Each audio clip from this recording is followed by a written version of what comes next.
Ever wondered what the G in G-spot stands for? Well, want to know more? The answer is Grafenberg. Dr. Ernst Grafenberg was born in Germany in 1881 and received his doctorate on March 10, 1905. In 1910, he started working as a gynecologist in Berlin and soon became the chief gynecologist at Berlin University. When Hitler assumed power in Germany and Nazism was rampant, Grafenberg, who was a Jew, was forced to resign. Grafenberg was ultimately arrested in 1937, but 3 years later, in 1940, Margaret Sanger managed to secure a deal for his release, and he left Germany to settle down in New York City, where he once again established a successful gynecologist practice studying the female orgasm, among other things. It was at this time that Grafenberg researched the subject of urethral stimulation, and while it wasn't the main point of the study he was doing, he stated an erotic zone always could be demonstrated on the anterior wall of the vagina along the course of the urethra. Dutch physician Reinier de Graaf in the 17th century had previously noted this erogenous zone. He also noted that when stimulated properly, the woman would often ejaculate. His hypothesis was that this was some sort of female prostate. Despite de Graaf's earlier ideas on this region, Grafenberg is usually given credit for its discovery, and the name G-spot after Grafenberg was coined in the 1981 paper Female Ejaculation, a case study published in the Journal of Sex Research. It was 1 year later that the G-spot name and region itself gained widespread popularity amongst the general public after the book The G-spot and Other Recent Discoveries About Human Sexuality by Alice Karn-Ladas and Beverly Whipple, which came out in 1982. Speaking of things that start with G, ever wonder what the gamut, as in run the gamut, is? Well, we hope so, because we're about to tell you the answer. Around the turn of the second millennium, a medieval monk named Guido of Arezzo developed a system of solmization, i.e. designating musical notes by syllable names. While today we are familiar with the sung syllables do, re, mi, fa, sol, la, ti, do, back in Guido's time, he died in 1050, they had a hexatonic scale, 6 notes, and used the syllables ut, re, mi, fa, sol, and la. The ut represented the lowest tone recognized in music theory at that time, the second G below middle C, which was also known as gamma. Today, this note remains the lowest line of the bass clef.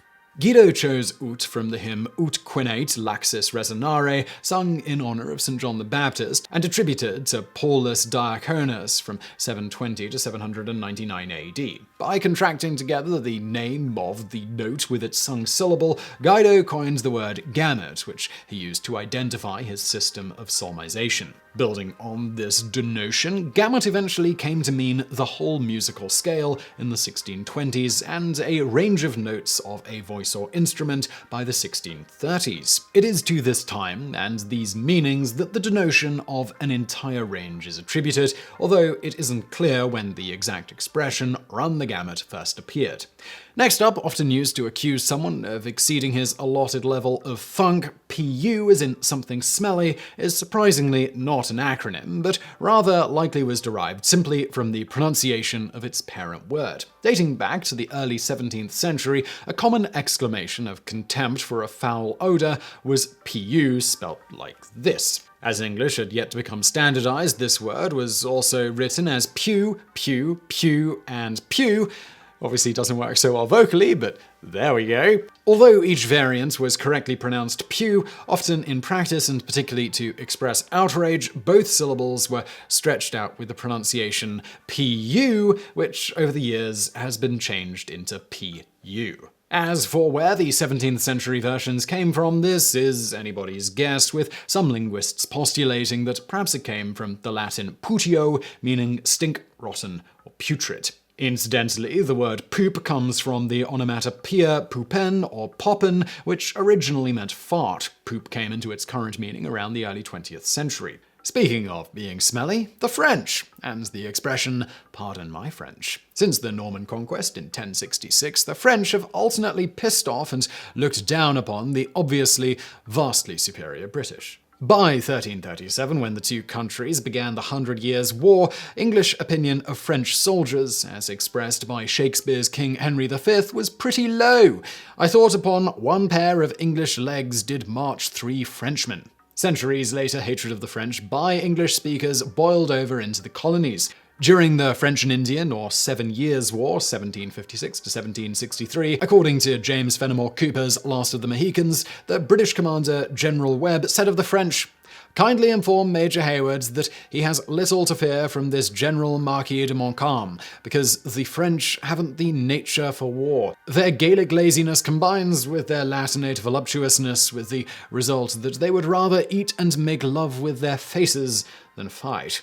Even after France's Revolution 1789, relations between the nations did not improve. From 1793 through Napoleon's defeat at Waterloo in 1815, Britain and France engaged in the Napoleonic Wars. As bitter a global conflict as ever fought, English opinion of the French was summed up by Vice Admiral Horatio Nelson. "There are 3 things, young gentlemen, which you are constantly to bear in mind. Firstly, you must always implicitly obey orders. Secondly, you must consider every man your enemy who speaks ill of your king. And thirdly, you must hate a Frenchman as you do the devil." Carrying their antipathy for the French into civilian life after the wars, English speakers were now using the word French to denote all things perceived to be lewd and obscene. By the first half of the 19th century, syphilis was known as the French pox, pornography was a French novel, and condoms were French letters. Still bitter after the end of the Napoleonic Wars, even by the 1830s, it seems as if speaking any French in England was the equivalent of farting in polite company. An early example of how the expression was used to apologize for having the bad taste to speak French comes from Baron Carl von Milty's 1831 The 12 Knights.